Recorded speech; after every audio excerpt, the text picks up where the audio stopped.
CSP বন্ধুদের জন্য একটা ছোট্ট টিপস দেখে রাখুন। আমরা প্রত্যেক সিএসপি দেখি আমাদের সিস্টেমে কাজ করতে করতে এই প্রবলেমটা হয়। দেখুন যেটা ডিসপ্লে শো করছে প্লিজ ওয়েট এরকম একটা লেখা আসছে। এটা আমরা প্রত্যেক সিএসপিতে এই প্রবলেমটা হয়, প্রায় হয়। আমরা কি করি, মেশিন লক আউট করি বা মেশিন সিস্টেম লক আউট করি কিংবা মেশিন অফ করি, কিন্তু এটা করতে হবে না। এটা ছোট্ট টিপস জেনে রাখুন।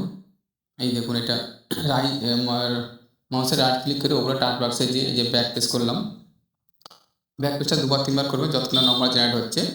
ওটা এই দেখুন ব্যাক পেজ, রাইটে মাউসে রাইট ক্লিক করে উপরে টাচ বাক্সে দিয়ে ব্যাক পেজ, যতক্ষণ না নম্বর জেনারেট হচ্ছে একটা ততক্ষণ ব্যাক পেজ করতে থাকবেন। এই দেখুন মারছি, নম্বর জেনারেট হচ্ছে না।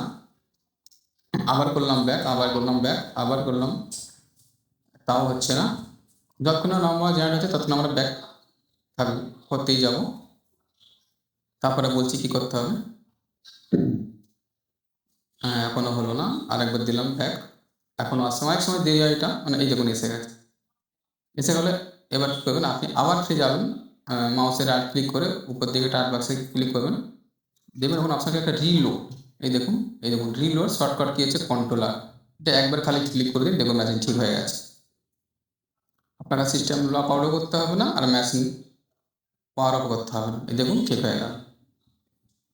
আশা করি এই ভিডিওটা প্রত্যেক সিএসপিদের কাছে পৌঁছে দেওয়া অবশ্যই দরকার, যারা সিএসপি নিয়ে কাজ করেছে। এই প্রবলেমটা আমাদের প্রায় হয়ে থাকে দেখি।